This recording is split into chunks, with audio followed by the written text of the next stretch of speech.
So in the last video, we talked about Ginjo, and I only think it's fitting that we talk about Ginjo's disciple Tsukishima in this next video. Now, unlike Ginjo, I feel like a lot of people have a proper grasp on what Tsukishima can do. He's far less downplayed. That's probably because his ability is really OP. But even in that aspect, after going back and rereading some of the chapters with Tsukishima, and seeing how his ability is described, I can't help but feel that people actually downplay how powerful this ability is. So that's what we're going to be talking about in today's video. If you enjoy Bleach power scaling content, or like, just any versus type content in general, that's basically all we do around these parts. So go ahead and give the video a like, subscribe to the channel, click that join button if you want extra content, such as debates and past live streams. But with that being said, let's just go ahead and dive right into this video. So by now, a lot of you guys should know how we do things around here. We're basically just going to go over all of like Tsukishima's feats and kind of talk about how impressive they are.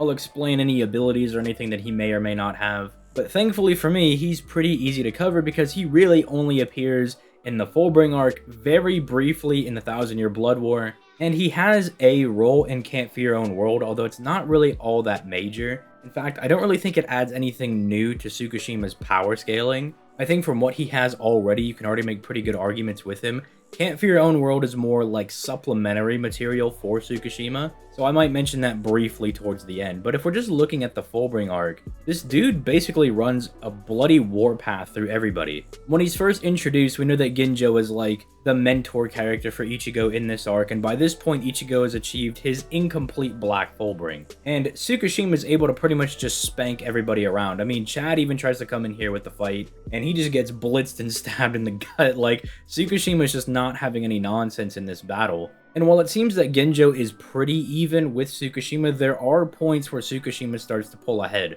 Such as when Ginjo tries to throw this giant energy blast at him, and then Tsukishima just cuts through it and like cuts into Ginjo's head. But what I think a lot of people do misunderstand is the fight between completed Fullbring Ichigo and Tsukishima. A lot of people see this fight and they're like, oh yeah, that's when Ichigo chopped off Tsukishima's arm, and that's when he was dominating the battle. Ichigo was getting super pissed. Yeah, I remember Ichigo dominating, but if you go back to that fight, that's pretty much the only W Ichigo gets there. Because then after that point, Tsukishima starts blitzing around Ichigo. He literally just takes a Getsuga Tensho to the face and says, his development is coming along quite nicely. Like, this is very good. That Getsuga Tensho, that's pretty powerful.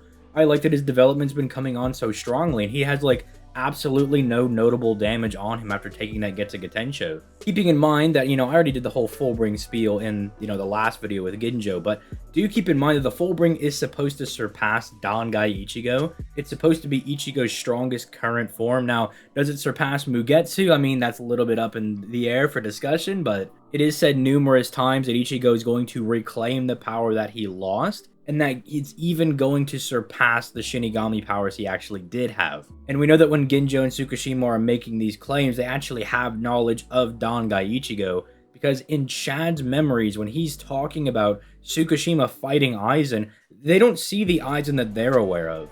They don't see like base Aizen with the glasses or even with like the slicked back hair. They see 4th Fusion Aizen, who is somebody that Chad and Orihime were not, present for. They didn't see that Aizen. So it means that somehow Ginjo and Tsukishima just have knowledge of this climactic battle of gods between Dangai Ichigo and Ascended Aizen. So do keep that in mind, that this Tsukishima is going toe-to-toe with this completed Fullbring Ichigo. And you could even argue that as the fight's going on, Tsukishima is doing better and better. And this guy is supposed to be the strongest current version of Ichigo. Again, not really going to get into Fullbring versus Mugetsu Ichigo, because I know that's quite a touchy subject to get into, and I know a lot of people don't really like that. I'll just say that it can be argued that it's stronger than Mugetsu, but Dangai, it's pretty definitive that Fullbring Ichigo is stronger than him. Then Tsukishima gets to pretty much just beat up Biake for like 3-4 chapters, where Biake is literally not able to do anything against Tsukishima. I know a lot of people try to argue and downplay Tsukishima by saying, oh, well, he was manipulating Senbon Sakura and all that good stuff, but there's actually just blatantly a large one-page panel of Tsukishima cutting through Biake. So it's pretty blatant that he doesn't even need to manipulate Senbon Sakura to get Biake to damage himself. He can just cut Biake if he wants to. He has the AP and the spiritual pressure to do so. In fact, Biake even thinks that Tsukishima is so strong that he'd be able to take out Kenpachi. He says, oh, your ability doesn't clash well with Kenpachi because Kenpachi just wants like a bloodbath. He just wants a battle to the death. But that shouldn't matter if Tsukishima's not strong enough to contend with Kenpachi and doesn't have enough spiritual pressure to put him in his ability. So Byakuya thinks that Tsukishima is in the same ballpark as Kenpachi and would therefore be able to catch him in Book of the End and then kill him. This is actually further backed up by the fact that Kenpachi wanted to fight Tsukishima because he thought he looked stronger than his opponent. This is also really impressive because both Byakuya and Kenpachi did fairly well during the first invasion in the 1000-Year Blood War. Kenpachi obviously being the guy that took out 3 Sternritter at once with like the utmost casualty, did it with the utmost finesse. And Byakuya, people forget this, but he was actually doing fine against Asnot towards the beginning of their battle. Like, he actually does pierce Asnot's skin as they're fighting. It's not like Byakuya was infinitely weaker than Asnot. It was actually going to be a pretty decent battle, but then the Quincy steal all of their Bankai, which actually lends more credence to why they would do that. It wasn't like the Shinigami were like just infinitely weaker than the Sternritter. It was like, yeah, they would have been really good opponents if they had their Bankai, and that actually lends more credence to why they would steal it in the first place. So then that also means that if Tsukishima was present for whatever reason, you know, if he, Ginjo, Ganju, and all those people just went ahead and jumped in during the first invasion, they actually might have been able to do some pretty good damage. Because if they don't have a Bankai to be stolen, their powers are hollow-like in nature already, and he's already as strong, if not potentially stronger than some of these other captains, with a really busted ability that we'll just get into in just a second. He actually might have just been able to run a bloody warpath with Ginjo, and they might have just chopped down like most of the Sternritters if they were given the opportunity. Also, as a little bit of like a side tangent, he also beat everybody else in Execution, and he just does that off screen. Like, Ginjo comes running up to Ichigo right before they go to Tsukishima's mansion, and he's like, yeah, he just folded all the other members of Execution, by the way. Like, he just beat them all up, I'm sorry. Like, Ruruka, Jackie, Yukio, they're all gone. They all got beat up, so he just did that passively, which really doesn't matter all that much because none of the other Fullbringers are all that impressive. But I don't know, if they get their own novel someday, you know, it may or may not happen. Let's say Ruruka gets a really powerful novel of what she was doing in the time skip. I mean, that actually does scale very well for Tsukishima. Another interesting bit is that Yukio said he didn't have enough battery life to save Tsukishima in Invaders Must Die, which you might be able to argue for some like power scaling goonery, because Yukio can pretty casually create like this at least solar system sized dimension, right? Because when he creates the dimension of Fate Karakura, it has a star present in it. So you can try to argue that like, oh, that's like a solar system sized dimension, but he couldn't save Tsukishima. There's a little bit of nuance to that, because it might just be because that Yukio didn't have enough like actual strength at the time to save Tsukishima, or he's already taking in like Ichigo and Ginjo, who are already really strong, so he can't take in a third person that's on that level of power. But I mean, the argument is there, and you know, I never see anybody bring it up. But now let's go ahead and talk about Book of the End. Let's talk about the actual sauce of Tsukishima. So what this ability does is it manipulates the past, and he's actually very specific in saying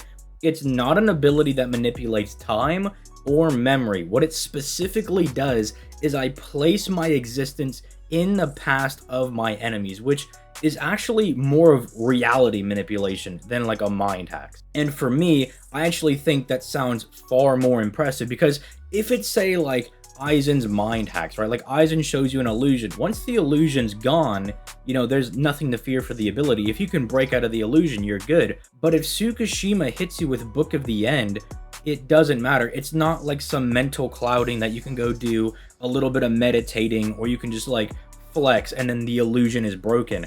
Your past is now completely altered to the point you believe that to be the actual reality that takes place. He's actually putting himself in places that he never was in, because he's basically manipulating your past. And I think that is super broken. I think it is super complex and far more broken than if he just was manipulating people's memories. Now, it is implied that he can still manipulate memories once he gets to your past. I mean, this is said by Ginjo when he's about to mind break Orihime and Chad. Ginjo's like, how many people have you broken by just manipulating their memories like that? But in the way that he's doing it, it's just so much better than, like, say I throw somebody on a genjutsu and they think this is happening. Whereas, like, Tsukishima's ability makes it to where that has happened. That is the true reality now.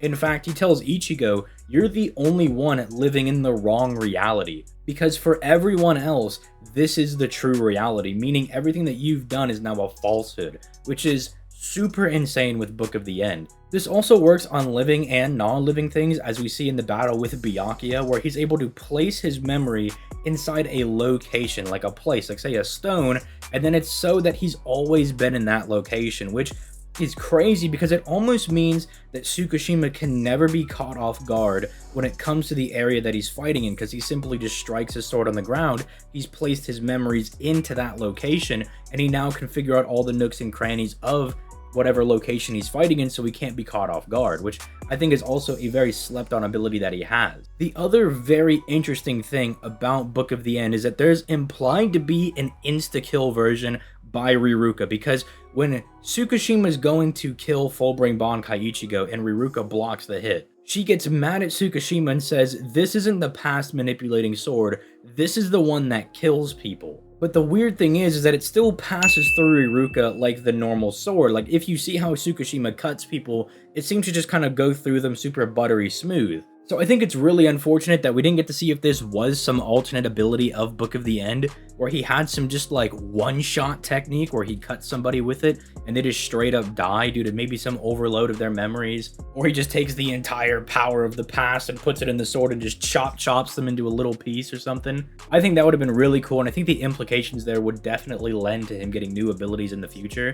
Although, unfortunately, Ginjo says Fullbringers don't develop new abilities, so we'll have to see if they actually follow through on that. But finally, there's the Big Mac Daddy thing that Tsukishima does, and that's when he reverses the Almighty in the 1000-Year Blood War. This is why I really don't think it's necessary to talk about things in Camp for Your Own World like, oh nice, Tsukishima got to fight against Candace and all them. Like, he already has the scaling to fight people that are as strong as Stern Ritters. Who cares about any of that nonsense? You know, if you want to scale him to Ginjo still and be like, oh, Ginjo's able to fight like Grimmjow and Ginjo can fire a cool Getsu potential, blah blah blah, who cares about that? This man is out here just taking the Almighty and then just blatantly saying, if the power of the Almighty is too powerful for you, Orihime, to reject, then you only need to use my ability, which will subvert his ability and restore Ichigo's Bankai, which is essentially an admission that this ability is really powerful by Tsukishima, but then he says, it's not all that great because I can still subvert it, which is absolutely crazy.